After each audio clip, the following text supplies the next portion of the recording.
ये तस्वीर हम आपको दिखा रहे हैं। शरद पवार पहुंच गए हैं बारामती। परिवार के साथ शरद पवार बारामती पहुंचे हैं। मुंबई में शरद पवार थे जब ये दुखद खबर उनको मिली है कि अजीत पवार का हवाई हादसे में निधन हो गया है।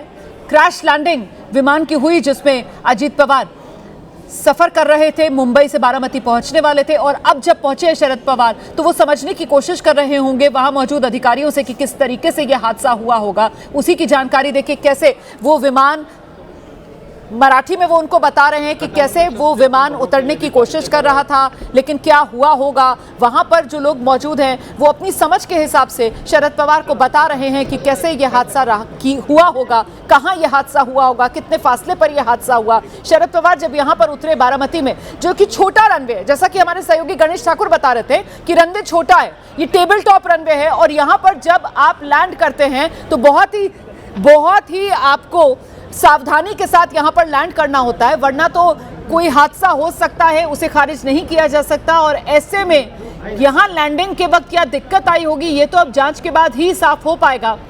फिलहाल शरद पवार बारामती पहुंच गए हैं। परिवार के अन्य सदस्यों के बारामती पहुंचने का इंतजार किया जा रहा है। अपने परिवार के सदस्यों के साथ शरद पवार बारामती पहुंचे। शरद पवार अब घर जाएंगे और वहीं पर शव लाया जाएगा। अजीत पवार का शव फिलहाल जो बारामती के अस्पताल में रखा हुआ है, मैं सीधे आपको लेकर चलूंगी। हमारे साथ हमारी सहयोगी मेघा लगातार बनी हुई है। मेघा, यकीनन शरद पवार के लिए ये वक्त बहुत मुश्किल वक्त होगा। परिवार में अपना एक प्रिय अनुज भतीजा छोटा वो चला गया और साथ ही आने वाले समय में जो चर्चाएं चल रही थी कि पार्टी भी साथ आ जाएगी, बहुत दिन तक ये अलगाव चाचा भतीजे का सियासी तौर पर भी नहीं चलने वाला, उस पर भी विराम लगने वाला था। तो इस लिहाज से भी जिम्मेदारी एक बार फिर बुजुर्ग कंधों पर शरद पवार के। मेघा जी बिल्कुल रुमाना, आप बिल्कुल सही कह रही हैं। अजीत पवार के अभाव में, ऐसी स्थिति में जब अजीत पवार का निधन इस तरीके से हुआ है, हादसे में हुआ है, ये शौक से तो पहले परिवार को बाहर निकलने में ही समय लगेगा। आप देखिए पूरा परिवार, अजीत पवार, शरद पवार का पूरा परिवार अब आपको दिख रहा है यहाँ पर। और मुझे लगता है कि कुछ ही समय में सुप्रिया सुले, सुनेत्रा पवार, ये सब लोग पहुँचेंगे वहाँ पर। शरद पवार जी पहुँच चुके हैं वहाँ, सड़क के मार्ग से निकले थे वो सुबह, जैसे ही खबर आई थी मुंबई अपने निवास स्थान से वो निकले थे और वो बारामती पहुंच गए हैं। बाकी परिवारजन अब थोड़े समय में आएंगे। तो जो मैं कह रही थी रुमाना, परिवार के लिए इतनी बड़ी क्षति, इतना ये इस तरीके का हादसे में अजीत पवार का चले जाना, देखिए टॉर्च बेरर्स जिसे कहा जाता है परिवार का और पार्टी का, ये दोनों, ये परिवार के ये अगर मैं गलत नहीं हूँ आप बेहतर बता पाएंगे। प्रतिभाताई पवार हैं, शरद पवार की पत्नी है ना ये जो उनके साथ वहां पर पहुंची है, तो ये प्रतिभाताई पवार को आप देख रहे हैं, शरद पवार की पत्नी है। ये मुंबई से दोनों पति पत्नी एक साथ चार्टर्ड विमान में बारामती पहुंच गए हैं और अब वो गाड़ी का इंतजार हो रहा है। देखिए उसमें प्रतिभाताई पवार भी सवार होंगी और अब ये लोग घर के लिए निकल रहे हैं। और क्योंकि दोनों अलग अलग गाड़ियों में जा रहे हैं तो बहुत मुमकिन है कि शरद पवार जो है पहले जो पार्टी दफ्तर है वो वहां पर गए हों और आप प्रतिभाताई पवार को देख रहे हैं जो शरद पवार के साथ अभी बारामती पहुंची हैं। हो सकता है वो घर के लिए निकलें, इसीलिए दोनों अलग अलग गाड़ियों में यहां से जाते हुए। ये प्रतिभाताई पवार, शरद पवार की पत्नी। जरा सोचिए, अपना इंसान परिवार समझकर अगर सोचे इस तरीके के हादसे को तो कितने दुख में इस वक्त ये पूरा परिवार घिरा होगा। मतलब ये वो परिवार के बुजुर्ग हैं जिन्होंने अपनी आंखों के सामने अजीत पवार को बड़ा होते हुए देखा होगा, अपनी गोद में एक तरीके से आप ये कह सकते हैं अजीत पवार को खिलाया होगा, और आज वही अपने परिवार का बेटा यूं अचानक ऐसे दर्दनाक हादसे में चला गया। वो जो शॉक वैल्यू है ना जो हादसों में हमेशा होती है वो बहुत पीड़ादायी होती है, वो बहुत कष्टदायक होती है। मतलब किसने सोचा था, आज तारीख 28 जनवरी है, अजीत पवार कल तक मुंबई में थे, अपने काम के लिए निकले थे, आज दिन भर उनको यहाँ बारामती के अंदर एक के बाद एक सभाएं करनी थी, जो जिला परिषद के चुनाव हो रहे हैं उसके लिए उनको प्रचार करना था। और ऐसे में अचानक से, इससे पहले बारामती में अपना कदम रख पाते, उनका विमान यहीं बारामती में क्रैश हो गया है।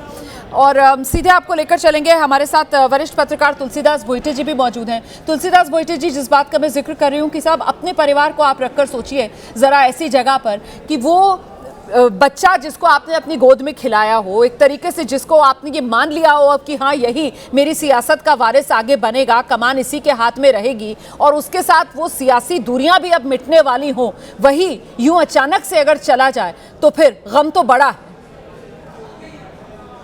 बिल्कुल आपने सही कहा। देखिए ना कि शरद पवार वैसे तो इस देश के क्राइसिस मैनेजर माने जाते हैं। आप याद कीजिए मुंबई में जब दंगा हुआ था, मुंबई में जब बम धमाके हुए थे, महाराष्ट्र के मराठवाड़ा में जब भूकंप हुआ था, यही नहीं जब मोदी जी गुजरात में थे तब भी वहां पे जब भूकंप हुआ था, शरद पवार हर क्राइसिस के समय पार्टी देखे बगैर देश के लिए खड़े रहने वाले क्राइसिस मैनेजर। अब उनके अपने परिवार में जो मौत हुई, आपने सही बयां किया, क्या उन पर गुजर रही है, फिर भी वो प्लेन से उतरने के बाद जिस तरह से जानकारी लेते दिखाई दिए, वैसे उनकी बात तो सुनाई नहीं दी, लेकिन उन्होंने हाथों के इशारे बता रहे थे कि वो किस तरह से प्लेन नीचे आया, नोज की तरफ से नीचे आया, उस बारे में पूछ रहे थे। अभी भी देखिए, अब का दिन तो बिल्कुल राजनीति की बात करने का नहीं है, लेकिन जब वो अपनी विरासत को साथ, दोनों को, सुप्रिया जी को, अजित पवार को, दोनों धड़ों को साथ में आकर आगे की राजनीति का पूरी रणनीति बना रहे होंगे, तभी ये हादसा हुआ है, बड़ा हादसा है। और किस तरह से अब इस क्राइसिस से, अपने परिवार में हुए इस क्राइसिस से, अपने पार्टी के साथ हुए क्राइसिस से, इतना ही नहीं उनकी अपनी राजनीतिक विरासत से हुए इस क्राइसिस से किस तरह से वो सामना करके आगे जाएंगे, वो काफी देखने वाली बात होगी। आप बिल्कुल सही कह रहे हैं कि वाकई में बेहद संकट की घड़ी ये पवार परिवार के लिए और पवार की पार्टी एनसीपी के लिए। सवाल मेरा एक और है, अभी कुछ देर पहले जो हम बता रहे थे वो ममता बनर्जी की तरफ से जिस तरीके से सोशल मीडिया पर वो ट्वीट किया गया है और वो कह रही हैं कि साहब देश में कोई भी सुरक्षित नहीं है, ये तो चाचा भतीजा साथ आने वाले थे, ऐसे में अचानक से ये हादसा कैसा हो गया, इस मामले की जाँच कराई जाए। तो अगर कोई इस तरीके की आशंका करता है या रखता है लोगों के बीच जाकर, क्या कहा जाएगा? पश्चिम बंगाल की हैं, बंगाल की राजनीति के हिसाब से ही शायद अपनी सोच आगे बढ़ा रही हैं। महाराष्ट्र की राजनीति और महाराष्ट्र की जो सियासत का मिजाज है शायद उसको नहीं समझ पा रही हैं ममता बनर्जी, इसी वजह से इस तरीके का आकलन इस पूरी घटना को लेकर ममता बनर्जी की तरफ से किया जा रहा है क्या? तुलसीदास जी।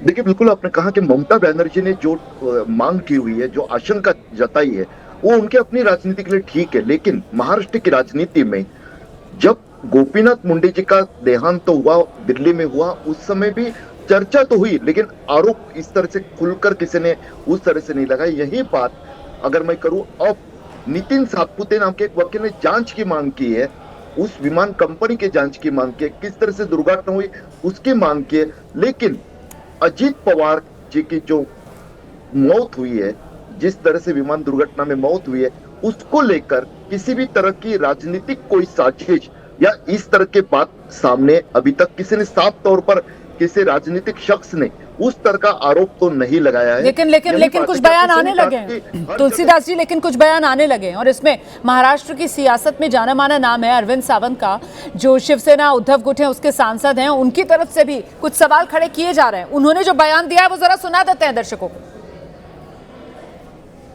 इतनी बड़ी आग कैसे लगती कि पूरा, अभी मैंने जब तस्वीर देखी तो पूरा एकदम पूरा राख हुआ, बेचिराग जो शब्द है ना, वैसे राख हुआ। बिल्कुल।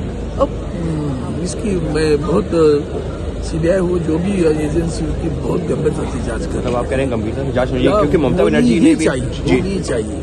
भाई किसी पार्टी में छोड़ो, राज्य जी एक धाड़सी व्यक्तित्व था, ताकत थे, जवान दी, पारदर्शी थी, जवान की तो काम करने वाले। आप कह रहे हैं जो तस्वीरें देखी हैं उसको देख करके आपको लग रहा है कि इस मामले में जांच तो इतना तो नहीं हो सकता, एयरक्राफ्ट छूटा है, कुछ भी सकते।